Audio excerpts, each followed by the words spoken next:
The office clock struck 9:05 a.m. as Marcus Daniels slipped through the glass doors of Whitmore and Company. His shirt clung to his back, damp with sweat, and his breath came in short bursts. He was late, 5 minutes late. For most people, it was nothing. But for Marcus, it was a crack in an otherwise spotless record. And for his boss, Mr. Gregory Whitmore, it was all he needed. Whitmore, a man in his late 50s, with steel-gray hair and a permanent scowl, snapped his head up the second he saw Marcus. His voice sliced through the office like a knife. "Daniels, do you think my company runs on your personal schedule?" The entire office froze. Phones stopped mid-ring. Keyboards went silent. Dozens of eyes darted to Marcus, then quickly back down to their screens. No one wanted to be caught staring at the show. Marcus straightened his tie, his chest still rising and falling from the rush. "Sir, Save it," Whitmore barked, slamming a file onto his desk so hard the papers scattered. "You're done here. Fired. Get out." The words hung heavy in the air. No warning. No second chance. Just cold dismissal. Marcus's mouth went dry. He thought of his mother's medical bills, the rent due at the end of the week, and the fact that this job was his lifeline. He had given this company 3 years of his life, never missed a deadline, never called in sick, and now it meant nothing. He swallowed hard, forcing himself not to beg. Instead, he gathered his few belongings into a worn leather bag. No one in the office moved to help. No one dared to speak. They all knew Whitmore's temper. But what none of them knew, what Whitmore refused to even ask, was why Marcus was late that morning.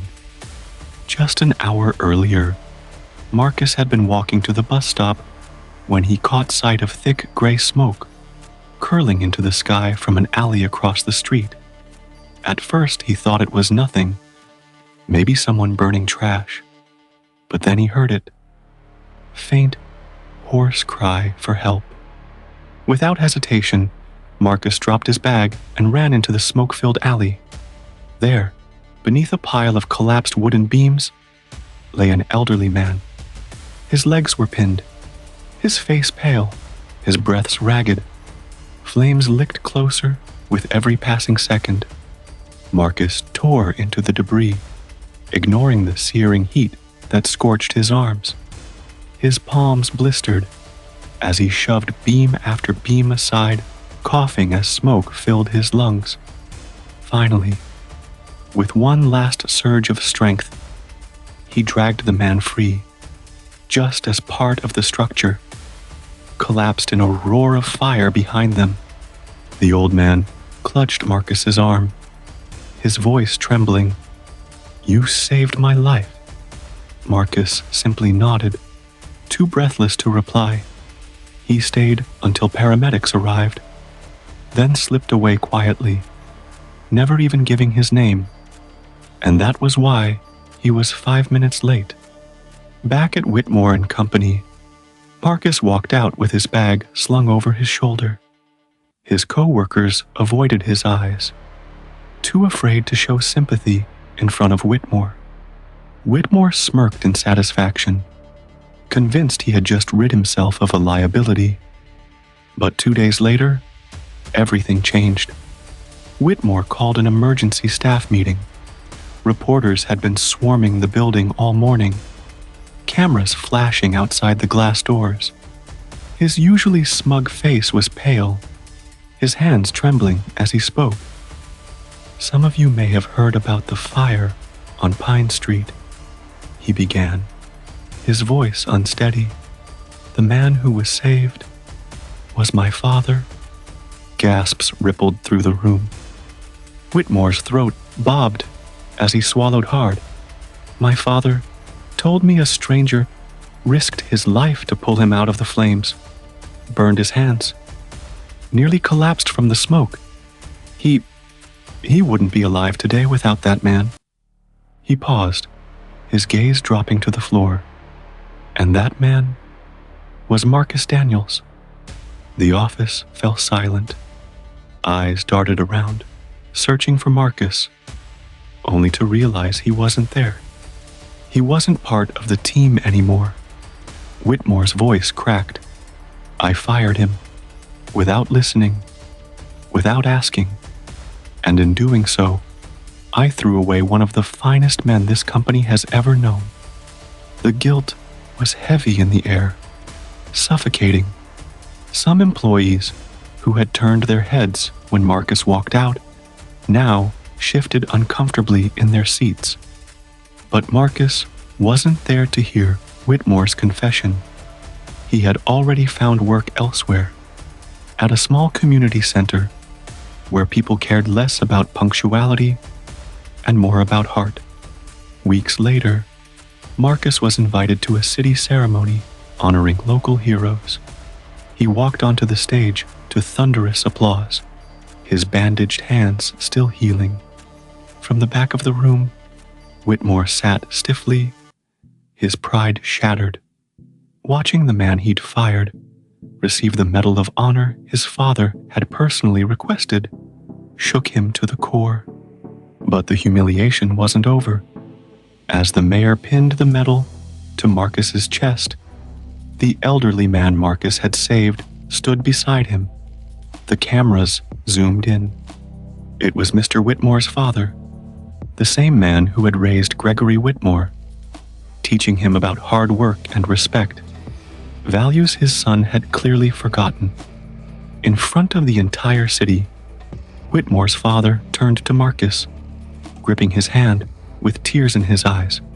You're the kind of man every community needs, and the kind of man my son should aspire to be. The crowd erupted in applause. Whitmore lowered his head, shame burning in his chest.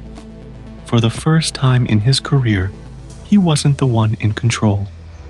But just as the ceremony ended, as Marcus stepped off the stage with his medal, a man in a dark suit approached him. He handed Marcus a sealed envelope, his expression unreadable. Marcus frowned, opening it slowly. Inside was a single piece of paper with the words, "What you did was brave, but someone doesn't want you honored for it. Watch your back." Marcus looked up, but the man in the suit was gone. The cheers of the crowd faded into the background as a chill ran down Marcus's spine. He had thought the fire was behind him. He had thought justice had been served. But this was only the beginning. Marcus stared at the envelope in his hands long after the ceremony ended. The words inside echoed in his mind like a drumbeat. What you did was brave, but someone doesn't want you honored for it. Watch your back. For a man who had faced fire, smoke, and the wrath of his former boss, this warning felt heavier than all of it combined. Who would want to silence him, and why? That night, Marcus sat at his small kitchen table, the Medal of Honor glinting under the dim light. His mother, frail but sharp-eyed, noticed his unease. "Son," she said gently, "you saved a life. That's something no one can take from you. Don't let fear steal your peace." Marcus tried to smile, but deep down, he knew this wasn't just paranoia. The letter wasn't random. Whoever wrote it knew where to find him and what he had done. And in a city where corruption ran deep, Marcus feared he had just stepped on the wrong toes. The next morning, as Marcus left for the community center, a sleek black car was parked across the street. The tinted windows revealed nothing, but he felt the weight of unseen eyes following his every step. Inside the center, kids greeted him warmly, tugging at his sleeves, asking about the medal. Their joy gave him strength. For a moment, the fear faded, but it returned when he found a second envelope slipped under his office door. This one was harsher, written in bold ink. Stay quiet. Stop talking about the fire. Stop meeting with reporters. Or else. Marcus clenched the note, anger simmering in his chest. He hadn't sought attention. He had only acted on instinct that day. But now it was clear. Someone powerful was desperate to bury the story. Later that week, the truth began to unravel. A local journalist, Naomi Perez, reached out to Marcus. She had been investigating the fire on Pine Street and discovered it wasn't just an accident. It was arson. The building was linked to a shady real estate developer with a history of forcing tenants out by mysterious fires. And that developer, he had close ties to Gregory Whitmore. Naomi leaned across the cafe table, her voice low. Marcus, saving Mr. Whitmore's father might have exposed something bigger than either of us expected. If that man had died, the property deal would have gone through quietly.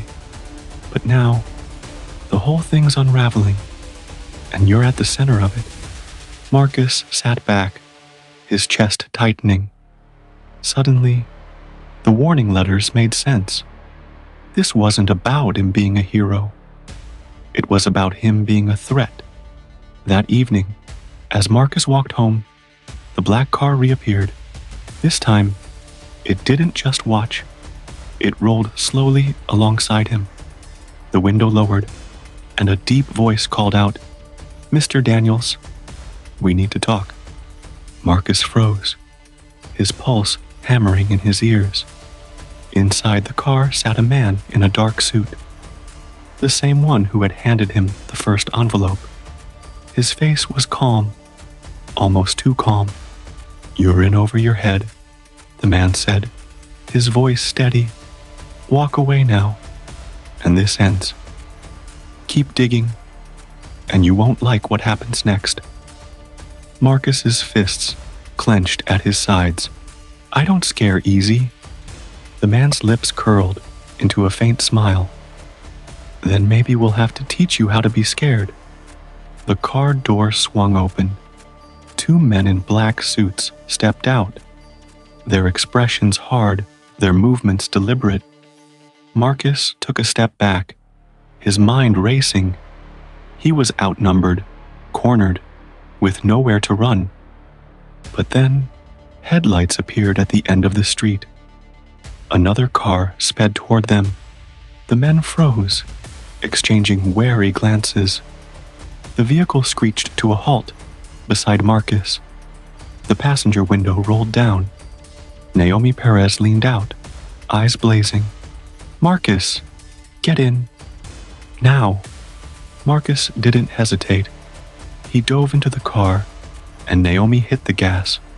Tires screeched as they tore down the street, leaving the black sedan shrinking in the rearview mirror. Marcus's chest heaved as the city lights blurred past.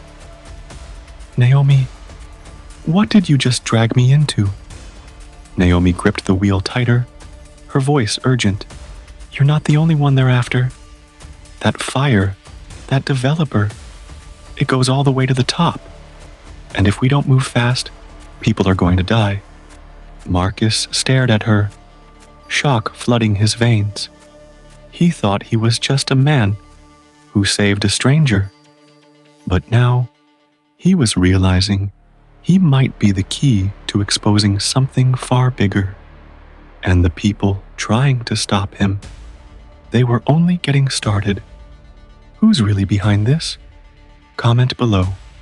Follow for part 2, for the explosive climax where the truth comes out.